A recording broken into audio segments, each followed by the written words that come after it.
Bien, bonjour à tous les amis du club Un jour un auteur, un livre de l'Association des anciens fonctionnaires de l'UNESCO. Comme vous le savez, 2 fois par trimestre environ, nous accueillons un auteur pour discuter avec lui de son dernier ouvrage, roman, essai, reportage. Et donc, pour la première fois depuis 2 ans, nous accueillons un romancier aujourd'hui, M. Philippe Besson, pour son dernier livre, Paris-Briançon. Alors, je voulais dire d'abord quelques petits conseils techniques aux gens qui nous écoutent. D'abord, éteignez vos micros et vos caméras et vos vidéos. Dans une première partie, je m'entretiendrai avec M. Besson de son ouvrage. On pourrait faire une sorte de question-réponse. Et puis, dans un deuxième temps, c'est vous, comme d'habitude, qui aurez la parole pour pouvoir poser librement toutes les questions que vous voulez à M. Besson. Le tout devant durer donc de 14h30 à 15h30. Alors d'abord, avant de rentrer dans le cœur du sujet et de prendre donc, ce Paris-Briançon, je voudrais d'abord poser une question à monsieur Besson sur sa vocation de romancier. Parce qu'en fait, quand on regarde votre biographie, monsieur Besson, on s'aperçoit que vous avez fait des hautes études de commerce, École supérieure de commerce de Rouen, préparation HEC, DESS de droit social, et ensuite on vous retrouve à côté de Laurence Parisot à l'IFOP, directeur des ressources humaines à l'IFOP, et on se dit, tiens, M. Besson poursuit une carrière commerciale, une carrière dans le commerce, dans les sondages, dans l'IFOP, etc. Et on se dit, mais qu'est-ce qui s'est passé pour qu'en 2001, votre premier roman, En l'absence des hommes, sorte et est d'ailleurs couronné par le prix Emmanuel Robles du premier roman. Qu'est-ce qui s'est passé pour que subitement, c'est-à-dire vous bifurquiez, c'est le cas de le dire pour ce livre, vous bifurquiez vers une carrière de romancier, et quel romancier, puisque vous avez écrit déjà plus de 21 romans, beaucoup sont traduits en plusieurs langues, en 20 langues, j'ai vu. Ces livres sont distribués aux États-Unis, en Allemagne, en Espagne, en Italie. Et donc, vous êtes un romancier, comme on dit, à succès. Alors, qu'est-ce qui s'est passé justement en 2001 pour que justement vous bifurquiez vers cette carrière brillante de romancier? Alors, je pense que c'est à la fois l'aboutissement d'un cheminement intime ou intérieur et la conséquence d'un accident, si je puis dire. Alors le cheminement, il est assez simple, c'est-à-dire que je pense que j'ai toujours aimé les livres, les histoires, etc. Et j'ai toujours aimé inventer des histoires. J'avais une imagination assez fertile quand j'étais enfant, c'est le moins qu'on puisse dire.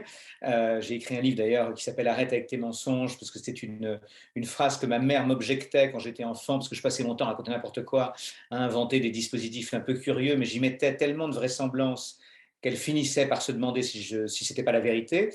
Et du coup, pour se débarrasser de son inquiétude, elle disait arrête avec tes mensonges. Donc voilà, ça vient de là. Et puis après, il se trouve que à l'âge de 20 ans, j'ai commencé à entretenir une correspondance avec une personne sur un rythme extrêmement soutenu, parce que c'était quasiment sur le rythme d'une lettre par jour. Donc du coup, en fait, je me suis rendu compte après coup que cette correspondance, au fond, avec fonction de journal intime, mais ça veut dire qu'en tout cas, j'écrivais chaque jour et je me suis familiarisé avec le geste, peut-être comme un artisan, j'en sais rien, mais en tout cas, ça a permis que, au moment où je vais venir à l'accident, au moment où j'ai eu envie de passer justement à l'écriture, ça ne m'a pas paru insurmontable. Je ne me suis pas dit ça va être une montagne à gravir et j'arriverai pas à la gravir. Bon, je me suis dit, bon, bah, je devrais y arriver. En fait, je n'ai pas été arrêté par ce par quoi en général on est arrêté, c'est la peur de ne pas y arriver, je ne sais pas quoi, voilà. Bon, parce que ce cheminement était là avant entre l'imagination et la pratique épistolaire. Et puis après, il y a un accident qui est que, vous le disiez, je travaillais à ce moment-là pour l'IFOP, et l'IFOP se développait à l'international, et donc Laurence Parisot m'avait envoyé un peu à l'étranger voilà, participer à l'acquisition de filiales. Comme ça, je me trouvais en Argentine pendant un long moment, puis au Canada pendant un autre moment. Et j'étais donc justement au Canada, entre Toronto et Montréal. Et voilà, j'étais dans une sorte de décalage, enfin, pas dans une sorte, dans le décalage horaire et dans la distance géographique, hein, parce qu'il y avait 6000 km entre Paris et moi, et donc dans une chambre d'hôtel. Et donc, dans ce décalage horaire, dans cette chambre d'hôtel, dans cette distance kilométrique, je me suis dit, voilà, peut-être c'est le moment de s'y mettre, de commencer à écrire quelque chose. Et donc, j'ai commencé à écrire ce qui est devenu, en fait, le premier livre, En l'absence des hommes. Et ce qui est très curieux, c'est qu'au moment où j'ai commencé, parce que j'avais l'idée enfin, je savais l'histoire que je voulais raconter, qui était d'ailleurs un pur roman au sens une fiction. Je veux dire par là qu'en général, quand on commence un premier texte, quand on fait un premier texte, la tendance naturelle, c'est plutôt d'aller vers l'autofiction, l'autobiographie, de parler de soi. Moi, je suis allé au plus loin de moi. Ça se passe pendant la Première Guerre mondiale, en 1916, avec un soldat de la Grande Guerre et Marcel Proust, donc un dispositif qui est quand même très éloigné de moi. Et, euh, et donc, je me suis lancé dans ça. Et quand je me suis lancé, je me suis rendu compte que très vite, que c'était ça que je voulais faire, en fait. C'est-à-dire qu'il y a un moment où vous rencontrez quelque chose de vous, de très intime. Et je pense que c'est ça qui s'est passé. Ce qui fait que au moment où j'ai commencé à écrire et continuer à écrire le livre, je savais qu'il se passait quelque chose de déterminant, alors qu'à ce moment-là, je ne savais pas du tout si je serais publié un jour. Mais il y avait même de grandes chances que je ne le sois jamais. Mais pour autant, voilà, je me suis dit, ça m'emporte. Voilà. Et donc, j'ai continué. Et puis ce livre, je l'ai fini. Et moi, ce n'était pas mon milieu, vous le disiez. Donc, j'ai envoyé ce livre par la poste. Voilà, parce que je connaissais personne dans le monde de l'édition. Donc, j'ai envoyé ça par la poste. La chance que j'ai eue, c'est que plusieurs éditeurs m'appellent pour dire qu'ils voulaient publier le texte. Donc, j'ai eu le choix de mon éditeur, bon, j'étais très heureux. Parce qu'en général, quand vous commencez, vous n'avez pas le choix. Et j'ai d'ailleurs choisi Julliard, qui a été mon premier éditeur et qui l'est encore 22 ans après, parce que c'était la maison de Françoise Sagan. Et que je me suis dit, c'est bien d'être publié là où a été publié Bonjour Tristesse, et le reste, beaucoup d'autres, mais en tout cas celui-là. Et donc voilà comment ça a commencé. Mais à partir de là, je me suis dit, il faut que ça soit le centre de ma vie. Donc assez rapidement, j'ai quitté les fonctions que j'occupais pour ne plus me consacrer qu'à l'écriture. D'accord, merci. Alors maintenant, rentrons véritablement dans le Paris-Briançon et montons donc dans ce train de nuit de Paris à Briançon, presque 12 heures de trajet. Et pour la bonne conduite de notre entretien, je voudrais simplement rappeler les quelques personnages qui font la trame du roman. Alors d'abord, une première remarque, mais vous reviendrez là-dessus peut-être tout à l'heure, Monsieur Besson. Contrairement à vos autres romans, il y a beaucoup de personnages. C'est-à-dire Oui, que on trouve 12 personnages, enfin 12, 13, 13, oui. oui, 13, 12 plus 1, enfin Mm. 13. Et donc, d'habitude, vos romans sont toujours ordonnés autour de quelques personnages, mais jamais autant de personnages. C'est un peu une nouveauté de ce 21e roman. Bon, je voudrais simplement rappeler donc les quelques personnages pour que tout le monde soit un peu d'accord, parce que tout le monde n'a pas forcément lu le livre. Donc, dans ce train, c'est très précis dans votre roman, 57-89, c'est le numéro du train, Paris-Briançon.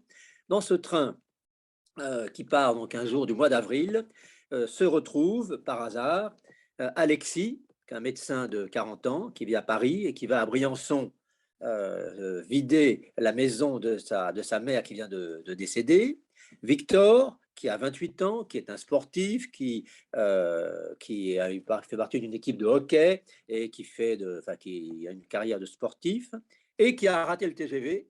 Et il est furieux d'ailleurs de monter dans ce train, puisqu'il voulait aller en TGV très rapidement à Briançon. Et là, qu'il va falloir passer 12 heures dans ce train. Et pour lui, c'est une épreuve. Bon. Julia, qui travaille à la télévision, qui est une personne de la télévision qui essaye de contacter les différents intervenants pour faire les plateaux, etc., qui est avec son petit... Programmatrice, oui. Pardon? Une programmatrice de télé, oui. Merci. Qui est avec son petit enfant et qui est en rupture avec son mari, puisqu'il y a eu des problèmes de violence conjugale, si on le comprend bien. Il y a un couple, Jean-Louis et Catherine, qui sont un couple de retraités, qui ont choisi d'aller à Briançon pour tout simplement, j'allais dire, passer une semaine de vacances à la campagne, enfin à la montagne plutôt.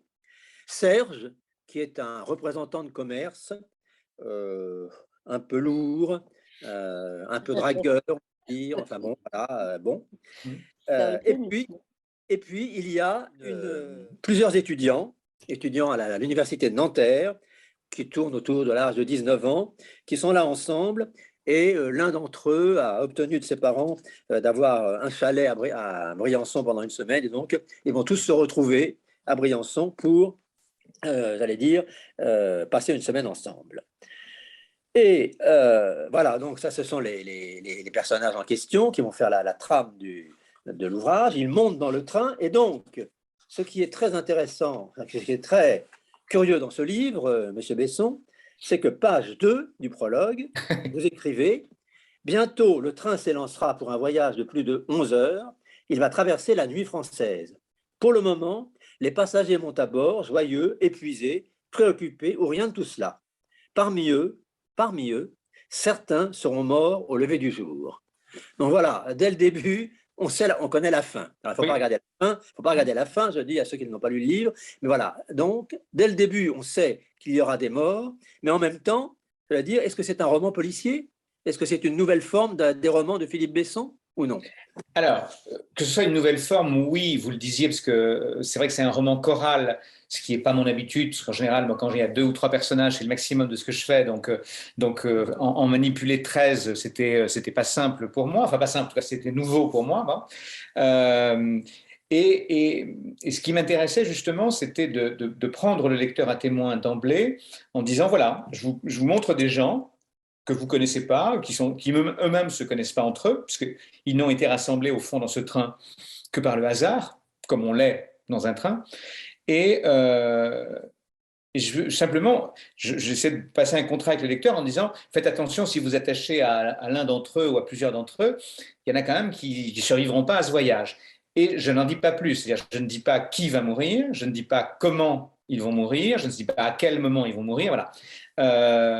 Et donc le récit est forcément marqué pour le lecteur, je l'espère, en tout cas par cette espèce d'épée de Damoclès, qui est surtout qu'en plus je fais des petits rappels quand même réguliers, des petites piqûres de rappel pour dire vous vous souvenez bien qu'il y en a quand même qui vont pas passer l'hiver. Bon, donc l'idée c'est ça, c'est de créer une espèce de tension dramatique par la narration pour que on fasse attention à ce qui est en train de se produire et que on regarde chacun des détails. Et du coup, comme on ne sait pas comment ils vont mourir ni qui, ça oblige, ou en tout cas ça peut amener le lecteur à forger des hypothèses. Ce qui est assez drôle, c'est que j'ai rencontré beaucoup de lecteurs depuis la publication de ce livre. Et là, évidemment, certains me disent, mais moi je pensais qu'il allait se passer ça, moi je pensais qu'il allait... Bon. Donc c'est moins un roman policier qu'un roman dans lequel le lecteur est actif, enfin je l'espère, en se posant la question de qu'est-ce qui va se passer maintenant et qui va être ou qui vont être les victimes ou qui va être la victime. Donc c'est ça. Ça m'amusait de jouer avec ça parce que quand on écrit un livre, un roman, on ne pense pas forcément au lecteur, parce qu'on est vraiment avec son histoire, avec ce qu'on doit raconter, on doit tenir tous les chevaux, etc. Mais en même temps, on joue avec le lecteur. C'est-à-dire qu'on se dit, il faut qu'il soit actif, il faut qu'il soit réactif, il faut qu'il accompagne cette lecture-là. Et donc, trouver ce processus narratif était pour moi une façon d'amener le lecteur dans le livre. Voilà.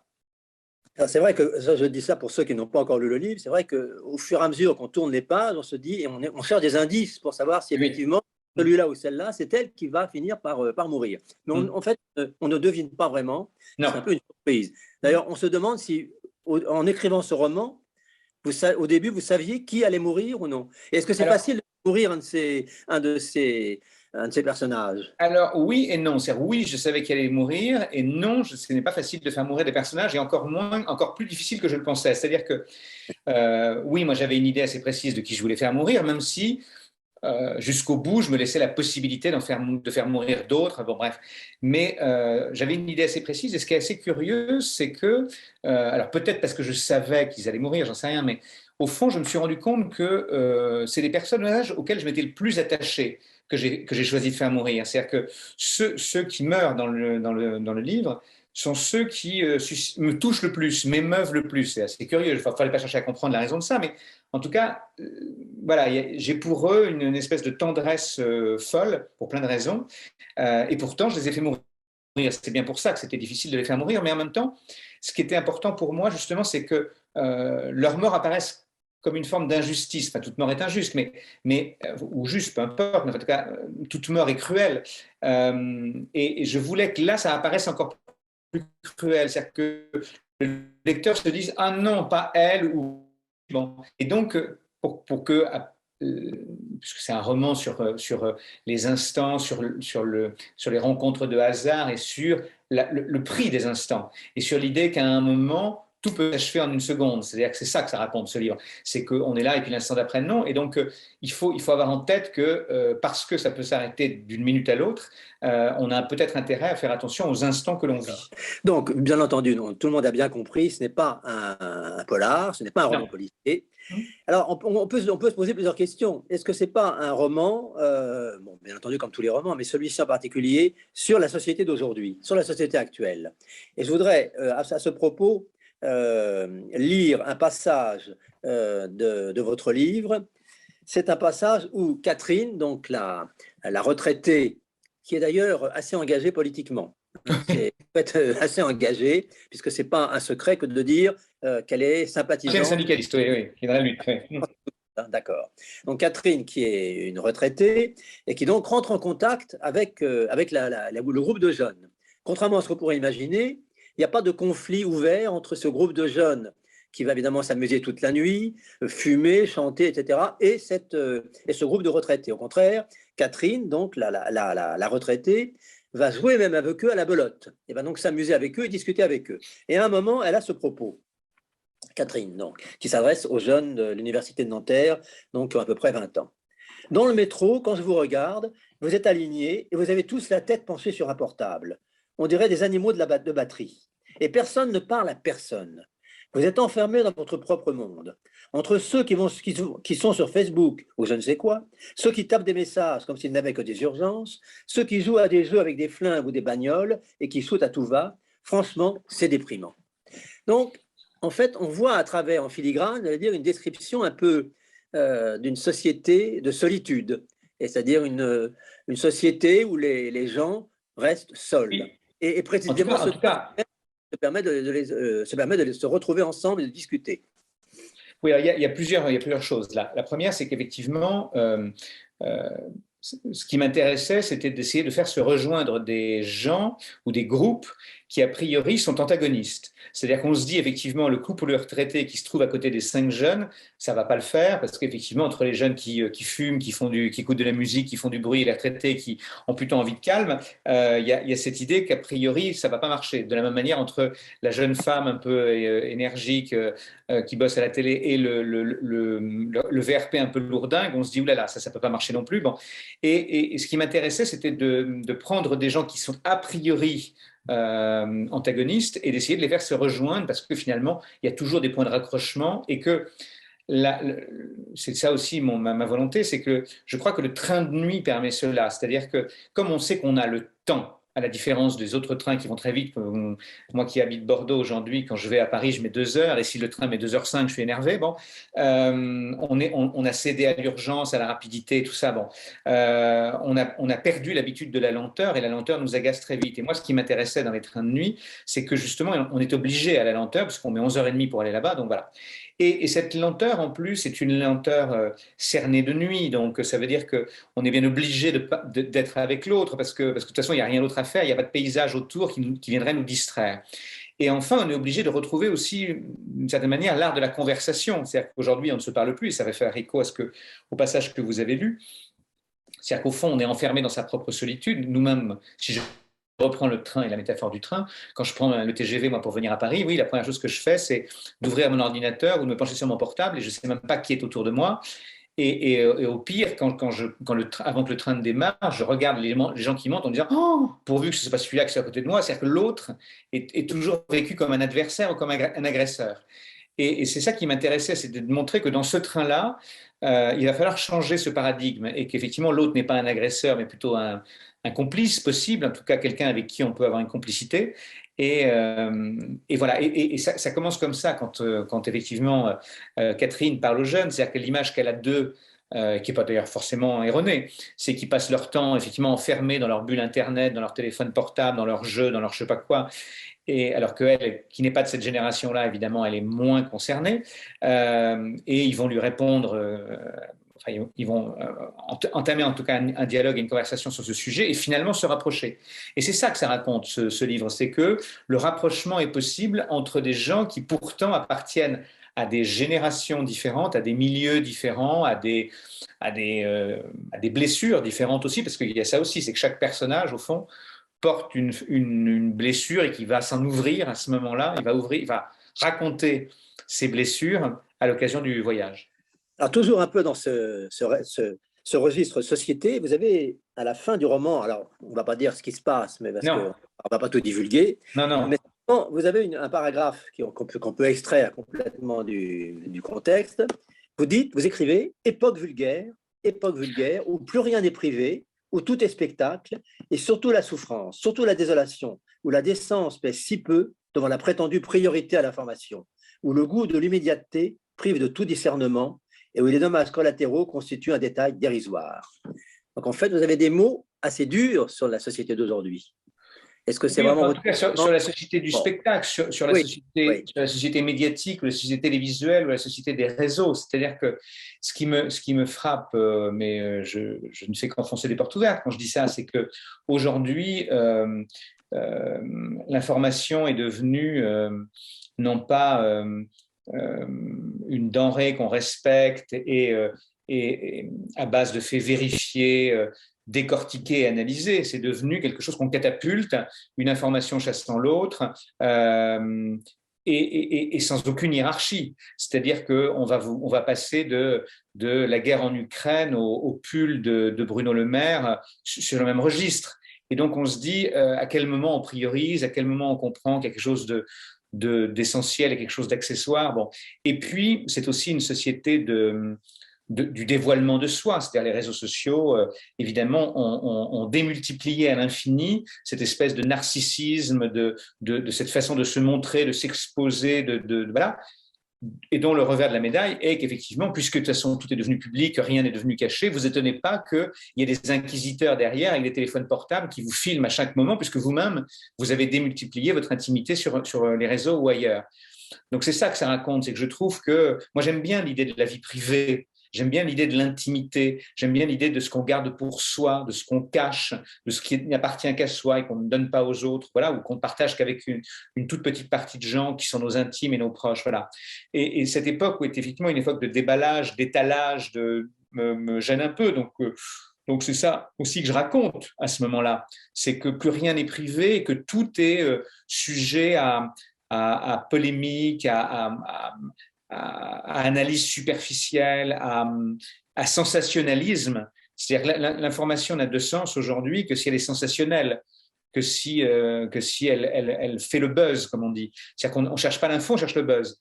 Et donc, c'est assez, ça m'inquiète profondément. Mais enfin, c'est là que je vois que je vieillis considérablement. C'est-à-dire que quelqu'un qui aurait 30 ans de moins que moi dirait pas du tout la même chose. Mais comme je viens voilà, comme j'ai mon âge, je viens d'une société où effectivement on lisait des journaux et où on avait 3 chaînes de télévision à un moment. Donc c'est vrai que j'avais l'impression qu'on prenait un peu plus de temps et de recul. Aujourd'hui, c'est moins le cas, voilà, me semble-t-il. Et je ne le vois pas forcément comme un progrès. En fait, ce qui parcourt le roman, ce qui parcourt donc Paris-Briançon, c'est cette idée donc du destin et du hasard. C'est-à-dire que, en fait, bon, par exemple, j'ai dit tout à l'heure que quand Victor monte dans le train, il a raté son TGV, donc c'est par hasard qu'il monte dans ce train et qu'il va faire la rencontre d'Alexis. On en verra plus tard. Mais ce qui est intéressant, c'est qu'à un moment du roman, il y a Serge, donc le représentant de commerce, qui commence à parler avec Julia, donc cette programmatrice télévision. Et il dit ceci, et ça me semble très intéressant pour éclairer un peu votre propos. Donc c'est Serge qui parle. Voyez, c'est ça que j'aime dans les trains. C'est qu'un type comme moi n'aurait jamais rencontré une femme comme vous, comme c'est Julia en question, sinon. Serge n'a pas tort. Si l'on s'en tient aux probabilités, la possibilité que leurs trajectoires se croisent était à peu près nulle. Ils habitent dans des villes très éloignées, exercent des professions sans connexion entre elles, appartiennent à des générations différentes, ne partagent pas les mêmes références culturelles. Sans doute pourrait-on énumérer de nombreux autres motifs d'incompatibilité, et cependant, les voici qui conversent et même se découvrent une connivence, tout cela parce qu'un concours de circonstances, une somme de bifurcations, une succession de décisions, une profusion d'incidents ont fait que leurs existences ont soudainement concordé dans l'espace et dans le temps.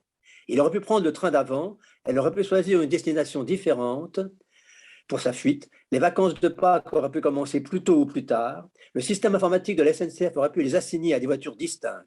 On n'en finirait plus de dresser la liste de tous les aléas qui auraient pu faire que jamais ils ne se rejoignent. Mais voilà, ils se tiennent côte à côte dans ce couloir. Et il y a plein d'autres passages que j'avais notés, mais que je ne vais pas lire parce qu'on n'a pas le temps, mais qui illustrent cette idée du destin, du hasard, et qui, j'allais dire, est un peu le fil conducteur du roman.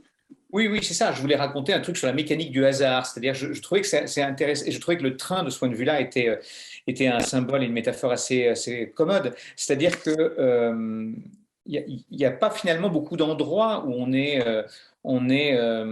comment dirais-je, en proximité avec des inconnus, sinon les moyens de transport. Parce que sinon, dans la vraie vie, enfin les transports sont dans la vraie vie, mais dans la vraie vie, on fonctionne par affinité. C'est-à-dire qu'on va dîner avec nos amis, on déjeune aussi avec nos amis, on part en vacances avec des gens qu'on connaît, on fréquente notre famille, etc. Donc on a des points de raccrochement qui sont des gens familiers, des proches. Et puis effectivement, quand on prend un train, un avion, un métro, on se retrouve pendant quelques instants, quelques minutes, quelques heures, assis à côté de gens qu'on ne connaît pas, évidemment, qui sont des étrangers et qui peuvent ne plus l'être pendant le temps où on est avec eux.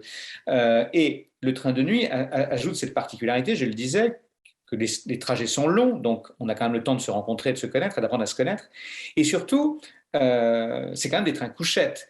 Et il y a quand même assez peu de situations, me semble-t-il, où on se retrouve couché à côté d'un inconnu dans un train ou ailleurs. Enfin, c'est assez rare. Bon, donc il faut quand même accepter cette intimité à laquelle on n'était pas forcément préparé. Bon, et donc ça m'intéressait de raconter ça. Et à partir de là, ce hasard qui les réunit, qui les rassemble, ça peut être soit une bénédiction, parce qu'effectivement, ça favorise les intimités, les proximités, les rapprochements et peut-être même les histoires sentimentales. Il y en a une dans le livre.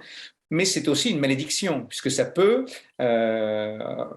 se transformer en choses beaucoup plus périlleuses, inquiétantes, et qui fait que s'ils ne s'étaient pas trouvés dans ce train-là, peut-être qu'ils auraient survécu. Bon. Et donc, c'est ça qui m'intéresse, c'est qu'à un moment, c'est le hasard qui distribue les cartes, qui jette les dés, et vous faites bien avec. C'est-à-dire qu'on a beau expliquer qu'on décide de tout dans sa vie, qu'on est maître de son destin, qu'on a choisi son métier, sa femme ou son mari, on a fait des enfants parce qu'on voulait les faire, etc. À la fin de la fin, on est quand même le jouet d'un destin qui, on peut l'être en tout cas, qui nous échappe, ou en tout cas sur lequel on a peu de prise. Et donc c'est ça que je voulais raconter, c'est le moment où ça nous échappe.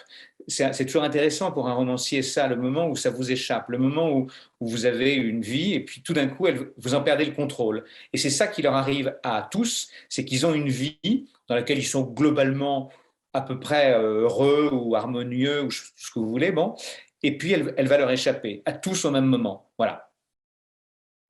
Et en fait, ce que vous montrez également dans ce livre, dans ce roman, c'est qu'en définitive, la nuit, le train de nuit permet la tombée des masques. C'est-à-dire que Oui. les gens finissent par se révéler tels qu'ils sont profondément, et ils ne l'auraient pas fait peut-être dans un autre contexte, en tout cas pas dans le TGV. Enfin, c'est ça, un peu Oui, le... mais c'est ça qui m'intéressait, c'est qu'effectivement, comme je disais, comme ils ont du temps et que la nuit les enveloppe et qu'ils n'ont rien d'autre à faire et qu'ils sont dans cette promiscuité, parce que c'est le train de nuit, c'est plus que de la proximité, c'est presque de la promiscuité. Eh ben, ils vont se rapprocher, ils vont discuter, qui est quand même une chose tout à fait fascinante, parce qu'aujourd'hui, on ne parle, on ne parle plus du tout à qui que ce soit. Enfin, en tout cas, la conversation est devenue une chose assez rare, assez étonnante. Bon. Donc là, ils vont entrer dans une conversation et se découvrir effectivement des points communs. Et donc, c'est ça qui m'intéresse. Et à partir de là, oui, c'est assez commun à tout ce que j'ai fait jusqu'à présent, c'est que euh, j'aime le moment où les gens tombent les masques, où ils fendent l'armure, où ils vont révéler quelque chose qu'ils essayaient de cacher, où ils vont montrer une part d'eux qui n'est pas celle qu'ils montrent habituellement, où tout d'un coup les apparences ne suffisent plus. Et donc ça m'intéresse toujours, mais ça tous les romanciers font ça, et moi en particulier. C'est-à-dire que vous n'êtes pas ce que vous montrez. Vous arrivez quelque part avec un bagage, avec une silhouette, avec quelque chose, et on vous étiquette, on vous imagine d'une certaine manière, et puis tout d'un coup, si on gratte un peu, on se rend compte que vous n'êtes pas celui-là, vous n'êtes pas cette personne-là, ou pas seulement cette personne-là. Et donc c'est ça qui se passe. Effectivement, les masques tombent, et dans la plupart des cas, là, en l'occurrence, pour eux, c'est plutôt bien que les masques tombent, parce que c'est parce que les masques tombent qu'ils vont se rendre compte de l'affection et de la tendresse qu'ils peuvent avoir pour l'autre. Alors, ce qui parcourt aussi le Paris-Briançon, c'est un peu la nostalgie. C'est-à-dire que, je ne sais pas si vous êtes un nostalgique ou non, mais en tout cas, plusieurs passages du roman montrent que la nostalgie, c'est important pour vous. À un moment, Catherine, donc la retraitée, et quand elle passe près du Creusot, parce qu'il y a une description très précise dans votre livre des Oui. paysages, plaines, des montagnes. Enfin, vous avez vraiment été dedans dans le Paris-Briançon. On voit que vous l'avez vécu. Et donc, à un moment, donc, Catherine elle passe près du Creusot.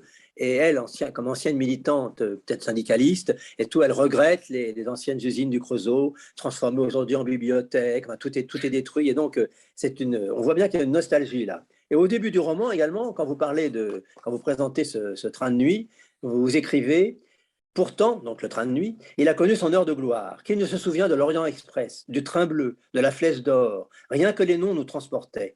Même sans les avoir jamais empruntés, on imaginait sans peine des berlines profilées, trouant l'obscurité, traversant la vieille Europe. Et on avait vu dans les magazines les photos des cabines en bois d'acajou, des banquettes rouges bordel, des serveurs en habits, et on pouvait rêver de se réveiller sur la Riviera ou à Venise. Donc là, on se dit, est-ce que Philippe Besson, c'était mieux avant, ou c'est simplement un peu de nostalgie, voilà, de la nostalgie Alors, pure? non, je ne suis pas forcément dans le c'était mieux avant, c'est pas ça. C'est juste que, alors nostalgique, oui, je le suis, mais je l'étais à 17 ans. Je veux dire par là que ça ne m'est pas arrivé maintenant. C'est-à-dire que j'ai une idée assez précise, je ne sais pas pourquoi, mais en tout cas, que les choses se perdaient à mesure qu'on les vivait d'une certaine manière. Et donc, quand j'ai eu 17 ans, 18 ans, il m'a semblé que tout était joué, qu'il y avait quelque chose qui se traçait, une route, et que j'aurais beau faire ce que je voulais, j'en dévierais pas tellement. Bon. Et donc, dans L'Amant, Marguerite Duras écrit à un moment, au tout début de L'Amant, elle dit très vite dans ma vie, il a été trop tard. Et c'est quelque chose de cet ordre-là, c'est-à-dire que je vis avec cette idée que voilà, les choses étaient jouées assez vite et qu'en même temps, euh, voilà, on est voué à perdre des gens et des choses. En plus, bon, moi, je suis d'une génération qui a vécu un peu donc les années 80, et donc moi, mes amis de 20 ans n'ont pas eu 25 ans, et donc vécu avec l'idée que ça fabriquait des disparus très vite quand même. Donc, quand vous vivez encombré de disparus, quand vous vivez avec autant de gens qui sont plus là, autant d'absents, ça vous porte à vous souvenir d'une certaine manière d'avant, le temps où ils étaient vivants d'une certaine manière. Bon. Et puis on regrette sans doute souvent un peu sa jeunesse. Donc c'est plus ça, c'est plus cette idée de se souvenir d'un temps qui ne reviendra pas. Voilà, d'un temps où Annie Ernaux, on parle beaucoup d'elle en ce moment, dans Les Années, qui est un livre magnifique, la dernière phrase des Années, c'est se souvenir du temps où nous ne serons plus jamais. Il y a ça, il y a quelque chose de cet ordre-là. Et donc, c'est ça qui est à l'œuvre aussi dans ce livre-là. C'est l'occasion de se souvenir de ce qu'ils furent et de ce qu'ils ne seront plus. Alors, deux petites dernières questions avant que l'on puisse donner la parole à nos auditeurs et aux gens qui nous suivent. D'abord, une question sur la construction même du roman. D'abord, c'est une succession de chapitres assez courts, très, très vifs. Et comme je vous le disais l'autre jour, on a un peu l'impression que vous avez voulu retracer je veux dire, le rythme du train, du train de nuit, la cadence, les soubresauts et donc les chapitres se succèdent Oui. par courts épisodes, et on est porté jusqu'à Briançon, enfin presque jusqu'à Briançon. Voilà. Est-ce que c'est voulu ou est-ce que c'est Oui, bien une sûr. idée qui En est fait, venue on est toujours obligé de trouver. Je pense que c'est d'ailleurs une des clés quand on écrit, c'est de trouver le rythme de l'écriture qui va avec le rythme de l'histoire. Et donc, il faut trouver effectivement la langue ou la construction qui va avec ce qu'on raconte. Euh, Quand j'ai écrit En l'absence des hommes, ça se passe, donc, on en parlait tout à l'heure, ça se passe en 1916, il y a Proust, et donc je savais qu'il me fallait des phrases extrêmement longues, un peu emberlificotées, qui prennent leur temps. Et donc, c'est un livre qui est écrit comme ça, avec une forme de lenteur, de langueur, de préciosité, etc. Plus tard, j'ai écrit un autre livre qui s'appelle Vivre vite sur la vie de James Dean. Et je voulais, comme c'est une vie qui se termine, une vie très brève, 24 ans, une vie très mouvementée, marquée par la vitesse, il fallait que ce soit très saccadé avec des chapitres extrêmement courts qui se succèdent, parce qu'il faut que l'écriture soit en rapport avec ce que vous racontez. C'était pareil pour Paris-Briançon, c'est-à-dire qu'il faut qu'on sente le roulis, c'est-à-dire qu'il faut qu'il y ait quelque chose qui est, on passe comme ça, on roule, on passe d'un personnage à un autre, et puis on revient au premier, et puis on va au deuxième, puis on va au troisième, etc. Il fallait que ça tourne et que ça avance, et donc on épouse le rythme du train, et à la fois ses secousses, et puis sa régularité métronomique d'une certaine manière. Et donc oui, il fallait que je trouve une construction narrative en chapitres courts de quasiment égale longueur pour qu'on soit dans ce rythme du train, oui. Et qu'on soit aussi dans la tombée de la nuit et dans le fait de sentir la France autour. C'est-à-dire que c'est une France invisible, mais qui est bien là. C'est-à-dire je dis à un moment, il traverse la nuit française. Ça m'intéressait de dire que, parce que, à la différence des TGV qui en général relient des grandes métropoles, les trains de nuit, eux, contournent. Ils traversent plutôt les campagnes, ils vont pas dans les grandes villes, ils vont plutôt dans les villes moyennes, voire réduites. Et puis surtout, c'est pour ça qu'on en a maintenu certains d'entre eux, ils ont une vocation de désenclaver le territoire. Donc l'idée, c'est qu'ils vont dans des endroits qui ne sont desservis par rien d'autre. Il n'y a pas, par exemple, de possibilité d'aller à Briançon autrement qu'avec des trains qui finissent en tortillard. Bon, vu comment c'est escarpé à la fin, d'ailleurs, la gare de Briançon, elle est quand même un peu penchée. Bon. Et donc l'idée, c'est ça, c'était de trouver un rythme d'écriture, de lecture, donc, et une construction et une langue qui sont en rapport, effectivement, avec l'histoire que je racontais. Ouais. Alors, une petite dernière question. Plusieurs de vos précédents romans ont fait l'objet d'adaptations cinématographiques. Mm. Et moi, en lisant Paris-Briançon, je me suis dit, mais est-ce que ce ne serait pas plutôt une adaptation théâtrale? Parce qu'en définitive, ce serait très simple. On a les wagons, on peut maintenant, aujourd'hui, avec les scènes de théâtre, faire tourner les choses. Enfin, bref. Et donc, je me dis, c'est plutôt une adaptation théâtrale qu'une adaptation cinématographique. Je ne sais pas. Quel est votre point de vue? D'abord, est-ce que vous pensez à l'adaptation en écrivant les... Alors non, je ne pense jamais à l'adaptation quand j'écris quoi que ce soit, mais en revanche, c'est vrai que le dispositif de Paris-Briançon est un dispositif théâtral puisqu'on a l'unité de temps, de lieu et d'action. Et on est dans un huis clos. Donc c'est un huis clos qui bouge, c'est un huis clos en mouvement, mais c'est un huis clos. Donc à partir du moment où vous avez un huis clos, une unité effectivement de temps, de lieu et d'action, vous êtes dans un dispositif théâtral. Donc oui, si Paris-Briançon devait être adapté, ça paraîtrait plus logique de l'adapter au théâtre qu'au cinéma, mais ceci étant, Patrice Chéreau a fait un film qui se passait quasiment entièrement dans un train, qui s'appelait d'ailleurs Ceux qui m'aiment pendant le train. Enfin, c'était pas exclusivement, parce que c'était en fait que la première partie on a oublié, mais ce n'est que la première partie du film, parce qu'après il y a tout l'enterrement. Bon. Et donc, mais en tout cas, oui, je pense pas à l'adaptation qui pourrait être faite de mon texte, parce que quand vous écrivez, vous êtes d'abord avec les mots plus qu'avec des images, donc que ça devienne autre chose après, j'en suis heureux, je suis très heureux quand je vois certains de mes livres adaptés au cinéma ou au théâtre, mais ou traduits, parce que c'est aussi, je trouve que la traduction est aussi une forme d'adaptation d'un livre, c'est une façon de lui donner une autre vie avec d'autres mots, donc c'est finalement une traduction comme une adaptation au cinéma ou au théâtre, et j'y suis moi très attentif à mes traductions, et donc oui, mais on ne peut pas y penser tandis qu'on écrit, enfin, en tout cas moi j'y pense pas quand j'écris, mais je suis très heureux quand ça arrive. Alors, avant de donner la parole à nos amis du club, un livre à une heure, un auteur, je m'interroge sur la phrase que vous avez placée en exergue du livre. C'est un extrait d'une chanson de Bachung, La nuit je mens. Alors, je lis, La nuit je mens, je prends des trains à travers la plaine. Alors oui, je comprends bien, je prends des trains à travers la plaine, mais je mens, mais tout le roman montre le contraire en définitive. Absolument.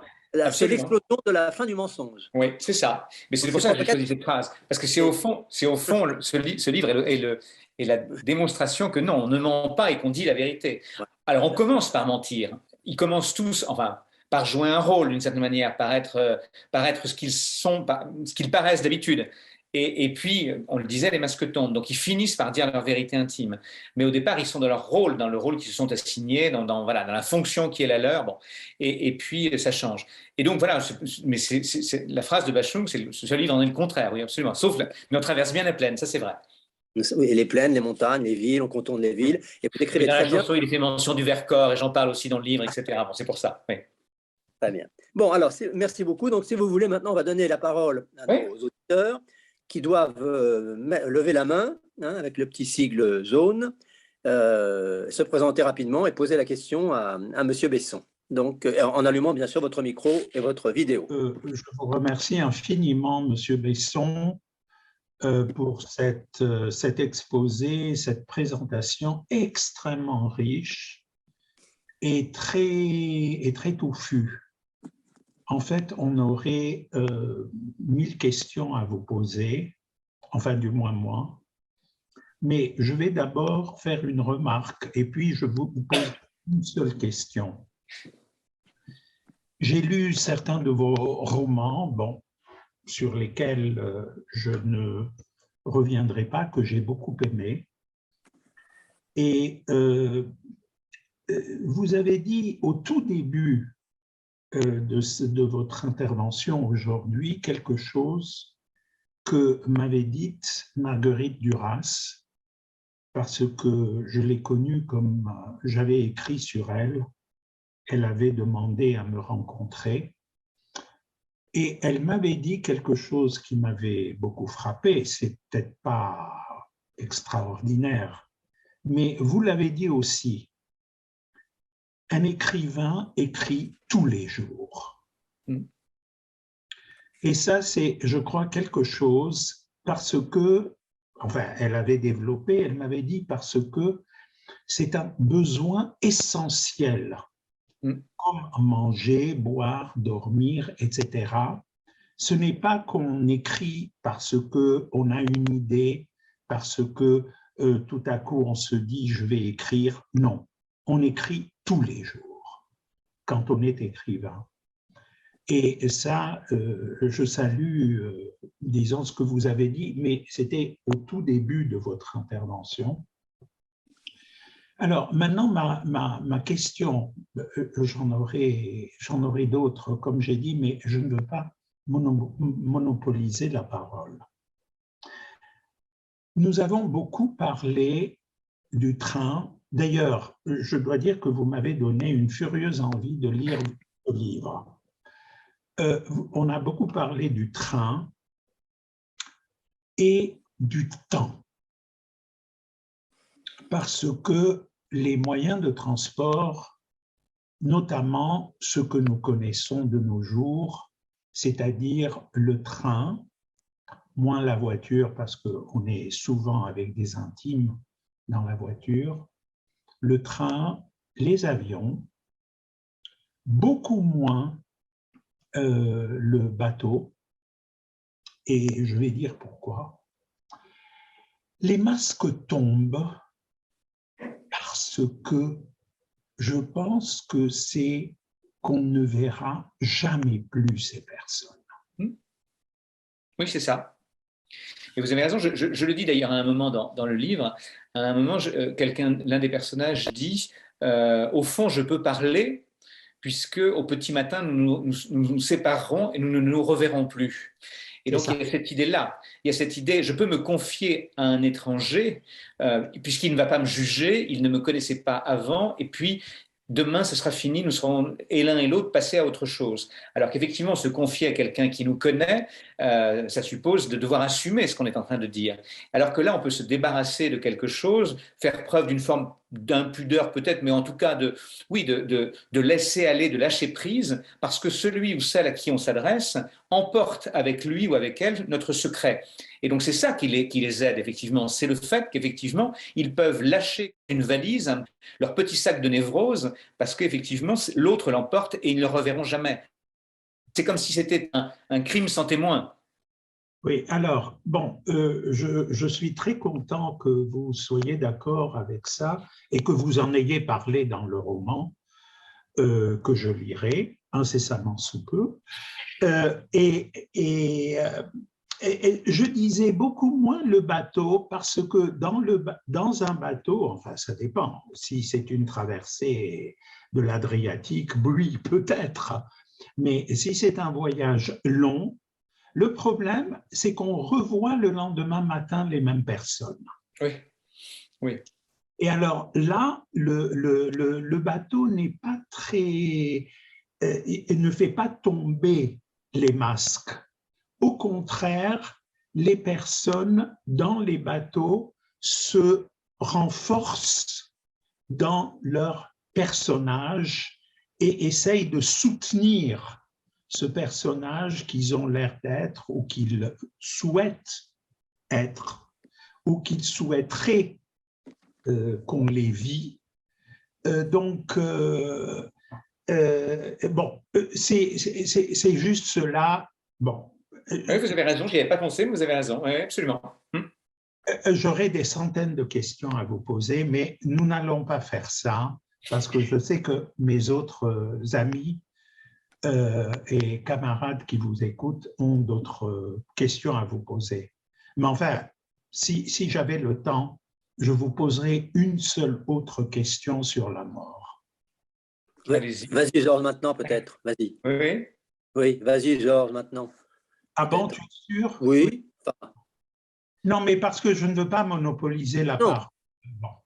Alors, je sens dans les romans que j'ai lus de vous, notamment vous l'avez cité, Vivre vite, une image de la mort qui n'est pas, disons, la mort telle que nous la représentons à présent de plus en plus. C'est-à-dire la mort qui accompagne le vieillissement ou la maladie, mais une mort qui peut être brusque, brutale et qui peut arrêter la vie. Et enfin, moi, j'ai senti ça dans certains des romans que vous avez écrits, même dans Un garçon d'Italie. C'est ça, non? C'est Un garçon d'Italie. Oui, c'est ça, oui, absolument. Oui. Et donc, j'ai senti que pour vous, vous vous détachez de cette idée que j'appellerais générale dans nos sociétés, où en réalité, on voudrait vivre dans une société à risque zéro, comme on dit. C'est-à-dire que la mort ne peut pas être un risque. C'est quelque chose qui, d'une certaine manière, est la fin inéluctable d'un processus, bon, comme la maladie ou le vieillissement. Et chez vous, vous avez très fort une autre image de la mort, je pense, qui probablement vous vient de la Renaissance et de même plus loin que ça, et que et que la mort peut être quelque chose de brutal. Et d'ailleurs, bon, dont James Dean, avec son accident de voiture, est l'exemple même. Alors, c'est vrai que chez moi, dans mes livres, souvent, effectivement, on meurt jeune et brutalement. C'est le cas dans L'absence des hommes, c'est le cas dans Un garçon d'Italie. Vous verrez dans Paris-Briançon, c'est le cas aussi. Donc c'est vrai que bon, ça arrive assez régulièrement. C'est rare qu'on meure effectivement de vieillesse ou de maladie chez moi. Alors, je pense qu'il y a au moins deux raisons à cela. La première est une raison, je dirais, classique de romancier. Si vous mourrez de vieillesse, il y a l'idée que ça n'est pas un objet de fiction, c'est quelque chose de naturel, d'attendu, de prévisible. Or, le roman, c'est l'endroit de l'inattendu, de l'imprévisible, du surgissement, de quelque chose qui n'aurait pas dû se produire. Et donc, effectivement, on ne doit pas mourir à 24 ans. C'est le principe. On ne doit pas mourir dans un accident à 24 ans. Bon. Donc le romancier, il va toujours chercher du côté d'accident, de l'imprévu, de ce qui surgit et qui n'aurait pas dû être là. L'autre raison, sans doute, pour laquelle il y a autant de morts jeunes dans les livres, quand on vient d'une génération où beaucoup sont partis très vite, on est hanté par ces disparus. Donc moi, c'est vrai que je suis très, très pétri de ces disparitions prématurées, et j'écris pour ça. L'une des raisons fondamentales pour lesquelles j'écris, c'est de me souvenir des absents et d'essayer de comprendre pourquoi ils sont partis si vite, et puis justement de les faire exister à nouveau dans les livres. C'est comme si c'était les livres sont une façon de venger leur disparition, sont une façon de triompher de leur absence. Merci. Est-ce qu'il y a d'autres participants qui voudraient interroger M. Besson? Je voulais simplement dire que j'ai lu le livre. J'ai commencé et je suis allée directement Elle ne dit surtout pas la fin. Non, je suis allée de Paris à Briançon, direct. sans escale, sans arrêt. Vraiment. Écoutez, c'était la première fois que je lisais un de vos livres et ça va être la conclusion, mais je vais quand même poser ma question après. Je suis bien sûr maintenant j'ai vraiment très envie d'aller en lire d'autres. Vous avez j'aime votre écriture. Alors bon, vous avez expliqué en effet que vous avez des écritures qui varient en fonction des livres que vous écrivez, etc. C'était très intéressant, passionnant pour moi. Et moi, ce que je voulais vous dire, c'est que je suis montée dans le train tout de suite, sans problème. J'ai bien casé toutes mes valises et tout. Mais alors, j'ai été très vite happée par le rythme. Et comme disait Patrick au début, on sait qu'il va se passer quelque chose, il y en a qui vont mourir, on le sait tout de suite. Et là, ça m'a presque mise en colère, je dois dire. Ça m'a presque énervée quelque part. Parce que oui, voilà, mais quoi, mais comment, mais qui, etc. Et donc, je veux dire, cette façon que vous avez eue de présenter ça m'a fait un peu rappeler, vous savez, les épisodes, je ne sais pas si vous connaissez Columbo à la télévision. Oui. On voit le meurtre, on voit le meurtrier, et puis voilà. Ça va, oui, c'est ça. Voilà, et il va développer et finir. Ça m'a fait un peu penser à cette approche-là. Et moi, ce que je voulais dire, bien sûr, il y aurait beaucoup de choses à dire, mais il ne faut pas développer trop non plus. Vous avez déjà dit beaucoup, beaucoup, beaucoup. Ce qui m'a interpellée, c'est la brusquerie. Je trouve que c'est un livre très brusque. C'est un livre cash, quoi. On prend tout plein la tête. Il n'y a personne qui s'isole dans un coin avec un livre. Et je veux dire qu'on ne peut pas. Faut prendre le bruit des autres, faut prendre le rythme de l'un. Et je veux dire que on est presque poussé à la réaction, on est presque poussé à se parler, ne serait-ce qu'à se dire bonjour ou excusez-moi, mais il faut de toute façon se dire quelque chose, c'est évident. C'est pas la promiscuité, c'est le fait de. Il n'y a pas de promiscuité, il y a une obligation de faire un tout. Je crois que ce roman ne peut pas exister sans l'un ou sans l'autre. Je pense que. Alors, par contre, ce que je trouvais un aspect qui n'est pas développé dans ce huis clos, c'était, j'ai noté ça à un moment donné, il n'y a pas d'irrationnel. Non. Il n'y a pas d'irrationnel à aucun moment. Non. Et puis, il n'y a pas de spirituel non plus. Il n'y a pas d'échappatoire secondaire. On prend, on tombe, on vit, on meurt, mais il n'y a pas de ces entre-deux qui pourraient alimenter une quelconque. Oui, c'est vrai. Oui, non, oui. Et il y a au moins un des passagers qui s'est peut-être interrogé sur l'après, parce qu'il est un peu concerné. Oui, on peut considérer. Et alors, c'est que c'est pas ce que je voulais qui meurent, qui sont. Mais oui, bien sûr, mais je sais bien. C'est pour ça que je l'ai fait, parce que je voulais que vous trouviez ça injuste. Il y a une injustice dans le livre. Injustice. Voilà, on finit dans l'injustice et ça heurte. Voyez ce que c'est le prix de la vie. Vous savez, c'était très inspiré, ça, de... je ne sais pas si vous avez lu ce livre ou vu ce film qui s'appelait Les Heures, The Hours, qui était un livre et un film autour de 3 femmes à 3 époques différentes, et l'une de ces femmes était Virginia Woolf. Et dans le film, comme dans le livre, à un moment, il y a une conversation entre Virginia Woolf et Léonard, son mari. Et elle est en train d'écrire, Virginia Woolf, Mrs. Dalloway.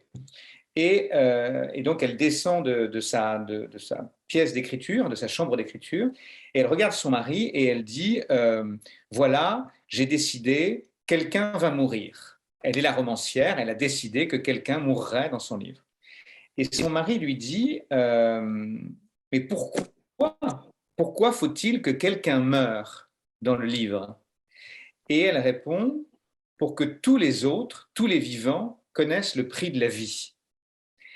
Et ensuite, il lui dit et est-ce que tu sais qui tu vas faire mourir? Et elle répond oui, je vais faire mourir le poète, le visionnaire.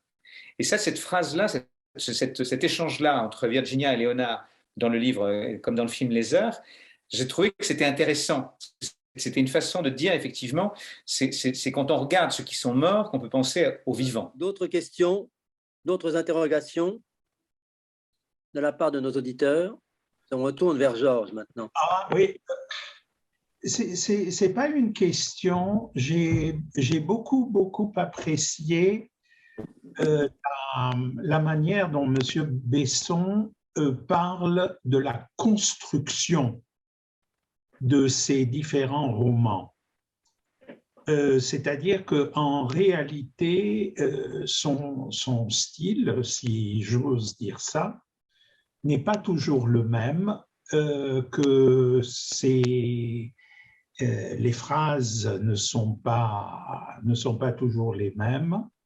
Il a des phrases très courtes, des phrases très longues, etc., selon le thème qu'il aborde. Et ça, c'est très intéressant d'abord, ça veut dire que Philippe Besson est extrêmement polymorphe, parce que nous savons très bien que certains, par exemple, le style de Duras, c'est le style de Duras. Que ce soit Barrage contre le Pacifique ou L'amant de la Chine du Nord, dans ces derniers romans, c'est toujours le même style. Bon, Proust, n'en parlons pas. Virginia Woolf, c'est exactement aussi la même chose, comprennent Le Phare, comprennent Mrs. Dalloway, etc. Mais ça veut dire que Philippe Besson, non, au contraire, la construction même de sa phrase suit et prend forme dans le sujet qu'il traite. Alors, pour répondre, pour prolonger le propos, je pense que, oui, en tout cas, j'essaie, comme je l'ai dit, d'adapter la langue et la construction à l'histoire que je veux raconter. Et pour autant, je pense qu'il y a plusieurs choses. La première, c'est que, en même temps, je me rends compte, après avoir fait plus d'une vingtaine de livres, qu'au fond, on reste quand même fidèle à ses obsessions. C'est-à-dire que si la langue peut varier, les obsessions sont inchangées. C'est-à-dire qu'au fond, j'essaie d'écrire différemment, mais j'ai l'impression que j'écris le même livre depuis 20 ans. Et qu'il y a quand même beaucoup de choses qui reviennent, il y a des lignes de force, il y a des évidences qui moi-même me sautent au visage après coup. Une fois que le livre est terminé, c'est quand je commence le livre, je me dis c'est super parce que là, c'est vraiment très différent de ce que j'ai fait jusqu'à présent. Puis à la fin, je me rends compte que c'est exactement le même livre que le précédent. Bon. Et donc, c'est très étrange, c'est qu'au fond, on n'échappe pas à ses obsessions. Je pense que d'ailleurs, c'est à ça qu'on reconnaît un artiste, quel qu'il soit, un chanteur, un cinéaste. C'est la fidélité à quelques obsessions. Voilà. Et l'autre chose aussi, c'est que même si moi, en tout cas, je cherche à ce que mon écriture s'adapte à mon histoire, je me rends compte aussi que sur les 20 dernières années, cette écriture-là, elle a gagné en nudité. Elle s'est débarrassée de beaucoup d'affaîtries, de beaucoup de choses qui l'encombraient. Et vous évoquiez Duras, je trouve qu'il y a ça aussi chez Duras. C'est-à-dire que sur la fin, l'écriture est devenue totalement nue. Dans le Barrage, elle est beaucoup plus élaborée. C'est pourtant Duras toujours, c'est toujours la même voix, c'est toujours le même livre, parce que Barrage comme l'amant de la Chine du Nord, c'est quasiment le même livre. Bon. Sauf qu'il y a cette idée que tout s'est épuré, tout est allé vers une forme de simplicité, de nudité, et comme si c'était l'essentiel. Et je trouve que ça, c'est extraordinaire. Et chez Duras, ça me frappe. C'est-à-dire que je vois le voyage vers la nudité, le voyage vers tous les oripeaux sont enlevés et on est à l'os, on est au cœur. Et avec cette idée aussi chez Duras que le son est devenu tellement important à la fin qu'il précède le sens. C'est-à-dire c'est comme si on entendait la phrase de Duras ou la voix de Duras avant de la comprendre. Il y a quelque chose, on entend avant de comprendre. Et c'est parce qu'on a entendu qu'on comprend ce qu'elle raconte. Et je trouve que cette voix-là, elle prend toute la place à la fin, la voix de Duras. Alors qu'au début, elle est encore cachée ou elle est dissimulée derrière ce qu'elle raconte. Et à la fin, non, elle est au premier plan et pourtant elle raconte la même histoire. Donc, merci encore pour merci à vous. cet très intéressant entretien et félicitations pour ce livre qui nous a beaucoup interrogés et qui parle de beaucoup de choses de la société d'aujourd'hui. Voilà. Eh ben, merci infiniment. À très bientôt. Et très gentil à vous. Et bonne fin de journée. Merci encore pour votre écoute. Merci beaucoup. Merci. Merci.